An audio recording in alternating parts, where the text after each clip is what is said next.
This one's kind of for you, Jim. I think you're Woo! gonna like this one. Okay, so this second one that I wanted to talk about is HR 7343, which, as you can see, it says to limit the use of funds to reduce the number of armed forces deployed to Afghanistan and for other purposes. So this was introduced by Jason Crow on June 25th, 2020. So it says here that there isn't any text available, but there actually is text available. Woo! I don't know why. So it's only 13 pages long. It's not too bad. But I again, when we got to talk about this whole Orwellian speak. All right, so it says this act may be cited as the Afghanistan Partnership and Transparency Act. So, Great. yeah, exactly. You already know with this title, you know it's bullshit, right? And so, all right, so Well, can you look at section 2 there? To me, I mean, being an editor, that's not yeah, it's not even clear. Limitation on use of funds to reduce deployment to Afghanistan. So that means you're going to limit the funds you would use to reduce deployment, or is it To actually? use to reduce Are you deployment. trying right, to To use reduce funds? deployment. What do you uh-huh. need funds to reduce deployment? Because obviously you're going to it might be a limitation of use of funds to maintain deployment.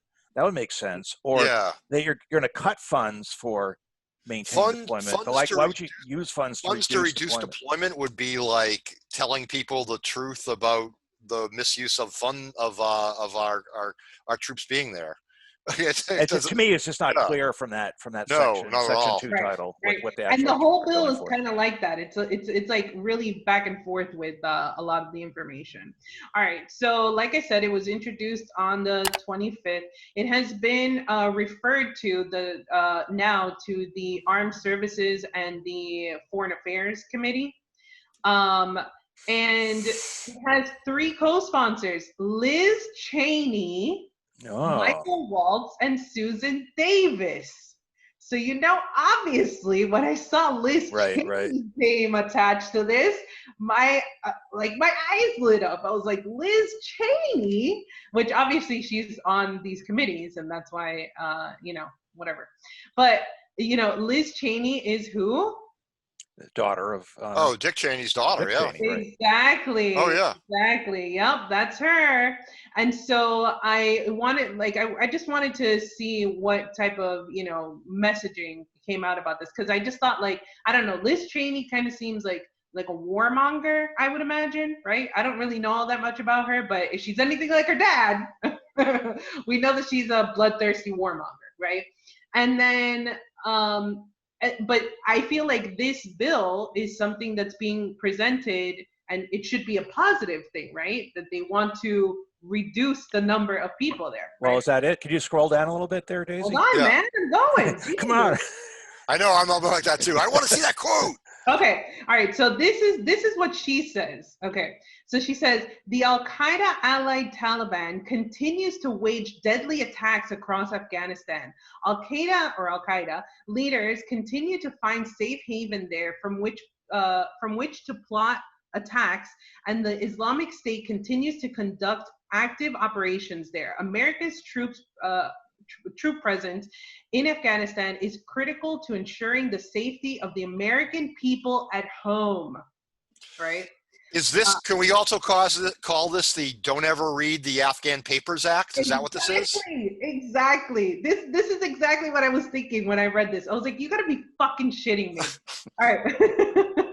But the US Taliban deal allows for premature troop withdrawal that is not conditions based.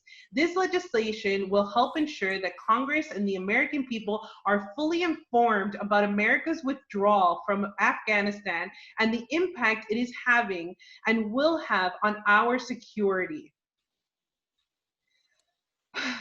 Okay. Which is just like it, again, she's on the Foreign Affairs Committee, so that they are getting these reports on what's going on over there. So she is saying that the Afghanistan papers were false.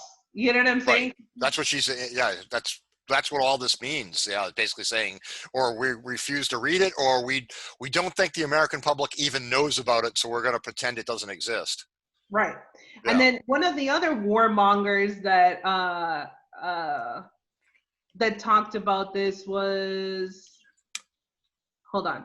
Yeah, so it was Representative Michael Waltz and Susan Davis, which Susan Davis is more at the bottom. But as a Green Beret and veteran of the War on Terror, my duty was to protect America from terrorist threats and the Taliban that gave them safe harbor to operate within Afghanistan. And I know they are still intent on harming Americans and destabilizing the region, said Representative Waltz. Extremism still lingers in Afghanistan, where many terrorists remain, plotting their next deadly Plotting move. our next deadly move. Dude, are you fucking kidding me?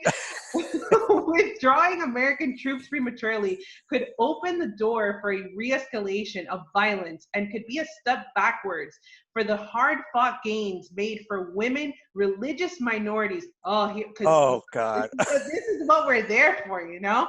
Religious minorities and regional stability.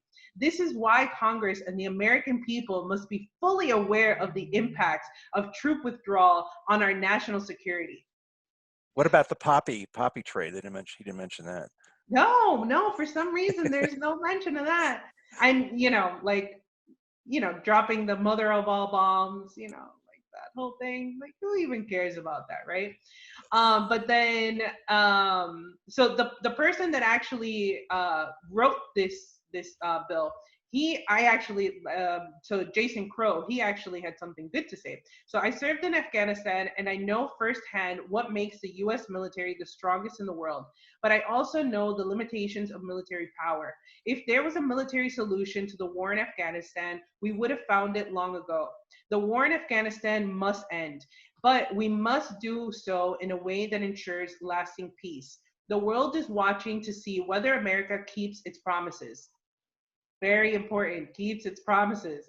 This bill is transformative in its ability, which it's not, in its ability to ensure that we keep our promise to the women and children of Afghanistan, to our partners and allies in peacekeeping, and to a safer and more secure world order.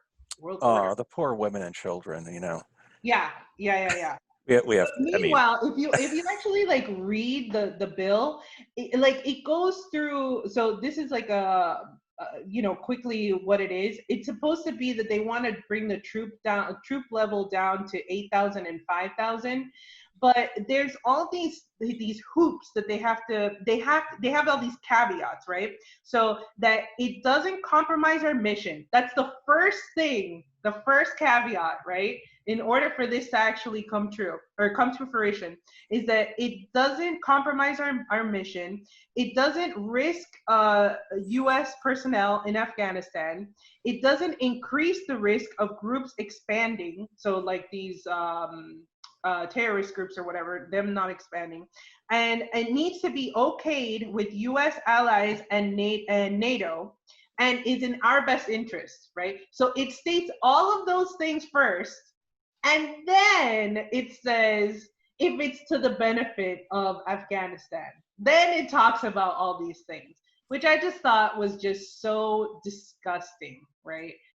And of course, if you're going to have somebody like Liz Cheney co-sponsoring this, what can you really expect?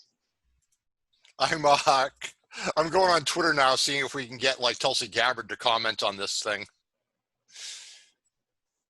I don't know. What do you guys think?